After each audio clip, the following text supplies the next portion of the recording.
नमस्कार साथियों, स्वागत है आपका अपने चैनल नितेश पांडे में। नमस्कार साथियों, मैं रोमेश वर्मा आपके अपने यूट्यूब चैनल नितेश पांडे में आप सभी भावी अध्यापक एवं अध्यापकों का एक बार फिर से स्वागत करता हूं। आज आपकी 11वीं क्लास, जिसमें अति लघु प्रश्न जो आपके एग्जाम में पूछे गए हैं उन सभी का अच्छी तरीके से डिस्कस किया गया है और कुछ महत्वपूर्ण प्रश्नों का भी उल्लेख किया गया है।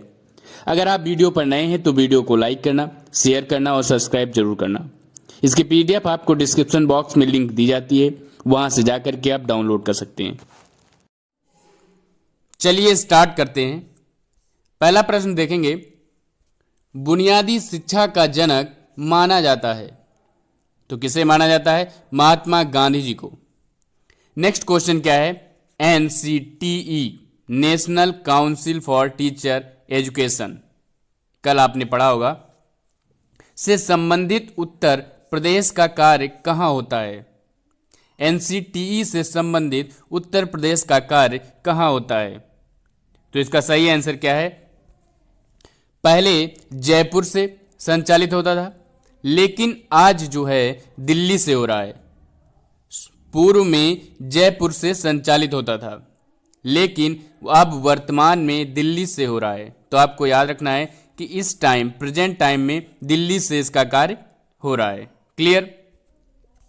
नेक्स्ट क्वेश्चन क्या है? ग्राम शिक्षा समिति का अध्यक्ष कौन होता है? ग्राम शिक्षा समिति मतलब गांव जो होता है उसका अध्यक्ष कौन होता है? तो सभी को पता है ग्राम प्रधान होता है।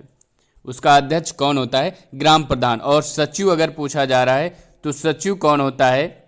ग्राम शिक्षा समिति का प्रधानाचार्य, जो प्रधानाध्यापक होता है वह इसका सचिव होता है। क्लियर? नेक्स्ट क्वेश्चन क्या है? बुनियादी शिक्षा का अर्थ बताइए। अभी आपने जस्ट पहला क्वेश्चन पढ़ा कि बुनियादी शिक्षा का जनक किसे कहते हैं। अब ये क्वेश्चन क्या है? बुनियादी शिक्षा का अर्थ बताइए। तो बुनियादी शिक्षा से क्या तात्पर्य है देखेंगे।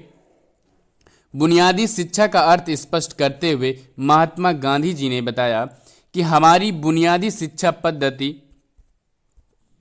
मस्तिष्क, शरीर, आत्मा तीनों का विकास करती है। जब तक शिक्षा द्वारा इन तीनों शक्तियों का सामंजस्य युक्त विकास नहीं होता, तब तक इसका कोई मूल्य नहीं है। एक बार समझेंगे। महात्मा गांधी जी ने बताया कि हमारी बुनियादी शिक्षा पद्धति जो है हमारे मस्तिष्क, हमारे शरीर और आत्मा इन तीनों का विकास करती है। क्लियर? लेकिन तब तक, जब तक शिक्षा द्वारा इन तीनों शक्तियों का विकास न किया जाए, तब तक इसका कोई मूल्य नहीं है। आप आसान भाषा में समझेंगे कि शिक्षा पद्धति का अर्थ है, बुनियादी शिक्षा पद्धति का अर्थ है कि मस्तिष्क, शरीर, आत्मा तीनों का विकास तभी संभव है जब तक शिक्षा द्वारा इन तीनों शक्तियों का विकास नहीं किया जाएगा। क्लियर? तब तक इसका कोई मूल्य नहीं है। इस तरीके से आप समझेंगे, आपको याद रहेगा। नेक्स्ट क्वेश्चन क्या है? छात्र छात्राओं में मूल्यों के विकास हेतु कौन कौन से जन संचार साधन हैं? तो जन संचार के साधन आपको याद होंगे। आकाशवाणी, टेप रिकॉर्डर, दूरदर्शन, पत्र पत्रिकाएं, रेडियो, चलचित्र, समाचार, जितने भी जन संचार के माध्यम है उन्हें आप लिख देंगे। क्लियर? फिर नेक्स्ट क्वेश्चन क्या है? भूमंडलीय ताप वृद्धि किसे कहते हैं? भूमंडलीय ताप वृद्धि किसे कहते हैं? क्वेश्चन में ही आंसर छुपा होता है। भूमंडलीय ताप वृद्धि से आशय क्या है कि पृथ्वी के ताप में क्रमशः आने वाली वृद्धि से धीरे धीरे जो वृद्धि ताप में आ रही है पृथ्वी के, उसे क्या कहते हैं? भूमंडलीय ताप वृद्धि। क्लियर? अगर आप सभी को वीडियो पसंद आ रहे हो तो वीडियो को लाइक करना, शेयर करना और सब्सक्राइब जरूर करना। क्लियर? बढ़ते हैं नेक्स्ट क्वेश्चन पर। किन्हीं 4 मानवीय मूल्यों का उल्लेख कीजिए। पिछली क्लास में आप सभी ने पढ़ा होगा मानवीय मूल्यों। तो कोई भी आप 4 मूल्य आसानी से लिख सकते हैं। दयावान, सच्चाई, कर्तव्यनिष्ठ, उत्तरदायित्व की भावना, सत्यनिष्ठ, कर्मनिष्ठ, क्लियर, अहिंसा, ये सारे मानवीय मूल्य हैं। तो इसमें से आपको केवल 4 मानवीय मूल्यों को ही लिखना है। मैं बार बार आपसे यही बताता हूं, जितना पूछा जा रहा है एग्जाम में उतना ही लिखिए। 4 पूछे जा रहे हैं तो आप 4 ही लिखिए, ये नहीं कि आप 10 लिख दिए। क्लियर? तो जितना पूछा जा रहा है उतना ही लिखिए। नेक्स्ट क्वेश्चन क्या है? वैदिक साहित्य में शिक्षा शब्द का प्रयोग किन अर्थों में किया गया है? वैदिक साहित्य में शिक्षा शब्द का प्रयोग किन अर्थों में किया गया है? तो वैदिक साहित्य में शिक्षा शब्द का प्रयोग विद्या, ज्ञान और विनय के रूप में किया गया है। यहाँ पर क्या होगा? विनय होगा, विजय नहीं, विनय के रूप में किया गया है। क्लियर? किसके रूप में किया गया? विद्या, ज्ञान और विनय के रूप में किया गया है। नेक्स्ट क्वेश्चन देखेंगे, बालिका शिक्षा का आशय बताइए। बालिका शिक्षा से आप क्या समझते हैं? तो बालिका शिक्षा से आशय है कि सभी बालिकाओं के शैक्षिक अवसरों को समानता प्राप्त हो तथा बालिकाओं की शिक्षा के प्रति उचित दृष्टिकोण रखा जाए। बालिका शिक्षा से क्या तात्पर्य है? कि बालिकाओं की जो शिक्षा हो उसमें समानता हो और उनकी शिक्षा के प्रति हमेशा उचित दृष्टिकोण रखा जाए। क्लियर? नेक्स्ट क्वेश्चन क्या है? जल संचय का मूल सिद्धांत क्या है? जल संचय मीन्स क्या होता है? संचय मीन्स होता है इकट्ठा करना।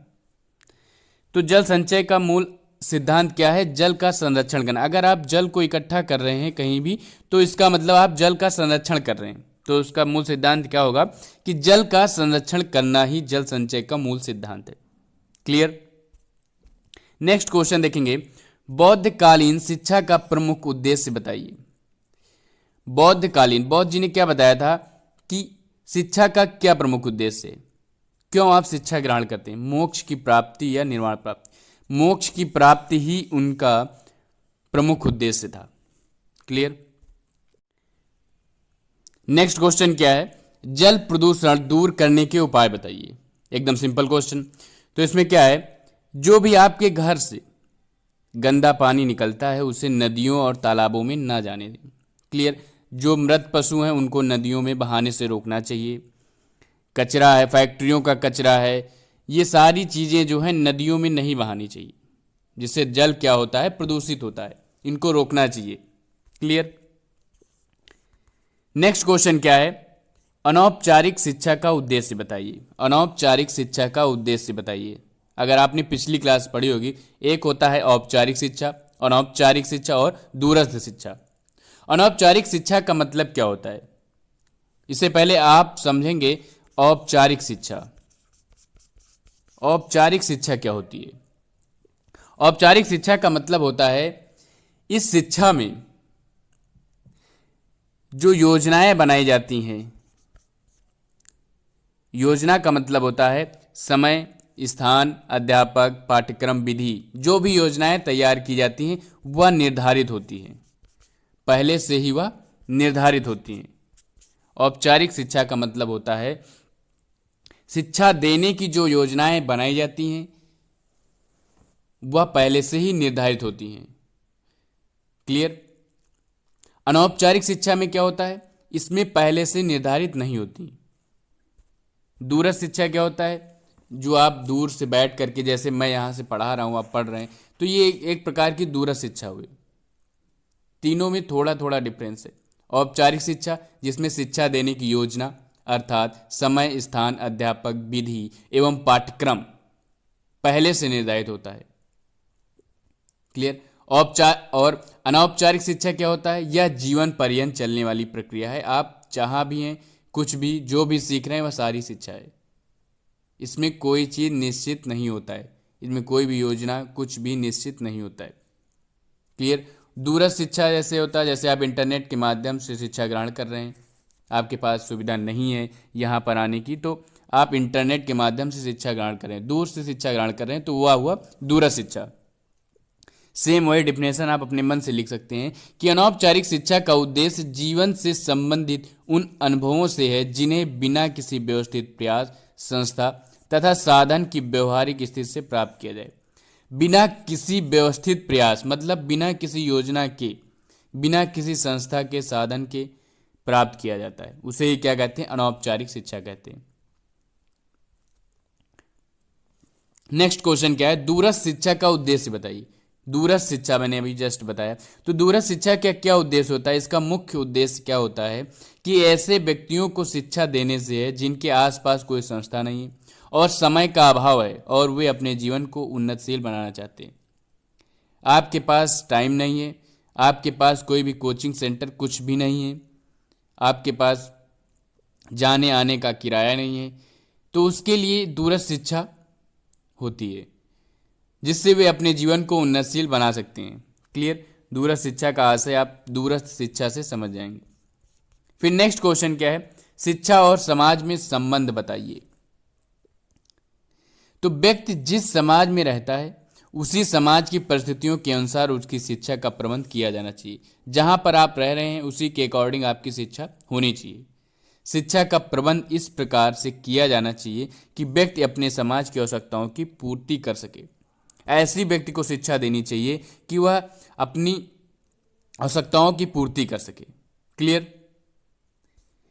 फिर कुछ महत्वपूर्ण प्रश्न जो फिर से आप रिपीट करेंगे, इनको आप जरूर याद करेंगे, क्योंकि आपके बहुविकल्पी प्रश्न में पूछ लिया जाएगा तो आप इधर उधर झांकेंगे, कोई मतलब नहीं। इसलिए इनको एक बार माइंड में जरूर आप रिवीजन करिए। तो कुछ पुस्तकें हैं। पहली पुस्तक क्या है, नेशनलिज्म एंड गवर्नमेंट। इस पुस्तक के लेखक कौन है, professor Zimmern ji. Nationalism and government पुस्तक के लेखक कौन है, प्रोफेसर जिरमन। नेक्स्ट पुस्तक क्या है, सोसाइटी। सोसाइटी पुस्तक के लेखक कौन है, मैकाइवर एवं पेज। मैकाइवर एवं पेज। फिर नेक्स्ट क्वेश्चन क्या है, सोशियोलॉजी पुस्तक के लेखक कौन है, बाटोमोर। कौन है, बाटोमोर जी हैं सोशियोलॉजी पुस्तक के लेखक। फिर नेक्स्ट क्वेश्चन क्या है, human society, Kingsley Davis. Human society किसकी है, किंग्सले डेविस। क्वेश्चन आप याद रखेंगे, सोसाइटी, सोशियोलॉजी और ह्यूमन सोसाइटी तीन है। सोसाइटी मैकाइवर एवं पेज, सोशियोलॉजी बाटोमोर और ह्यूमन सोसाइटी किंग्सले डेविस। ये चीज याद रखेंगे। फिर नेक्स्ट क्वेश्चन क्या आता है, कौन सी पुस्तकें हैं, द मॉन्टेसरी मेथड।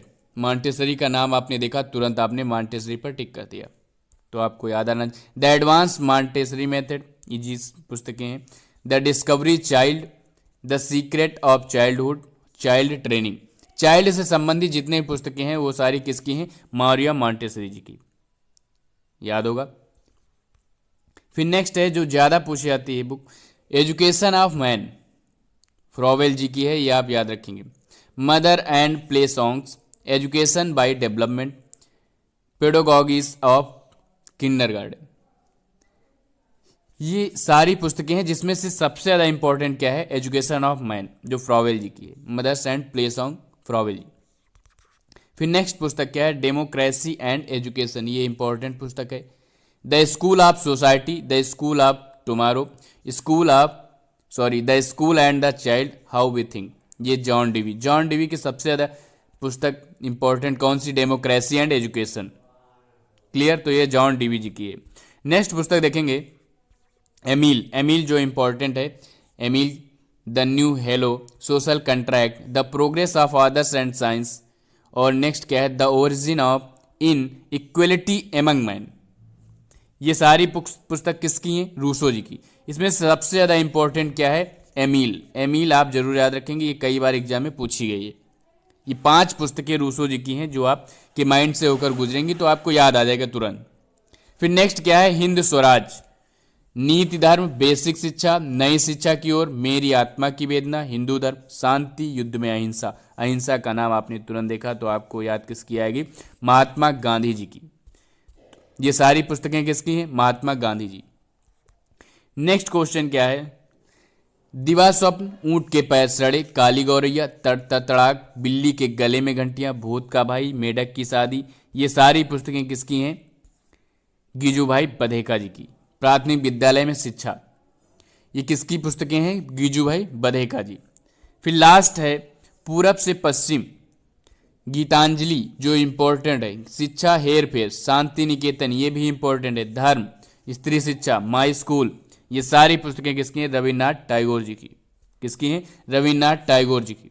तो ये सारी पुस्तकों को एक बार अच्छे से आप रिवीजन कर लीजिए, स्क्रीनशॉट ले लीजिएगा, या इसकी पीडीएफ आपको डिस्क्रिप्शन बॉक्स में लिंक दी जाती है, टेलीग्राम से जाकर के आप डाउनलोड कर सकते हैं। क्लियर? वहां से डाउनलोड कर लीजिए और इसको आप जरूर रिवीजन करिए सारी पुस्तकें, क्योंकि आपकी बहुविकल्पी प्रश्न में कहाँ से कौन सी पुस्तक आ जाए कोई भरोसा नहीं है। तो अगर आप सभी को वीडियो पसंद आया तो वीडियो को लाइक करना, शेयर करना और सब्सक्राइब जरूर करना। मिलते हैं अगली क्लास में, तब तक के लिए धन्यवाद।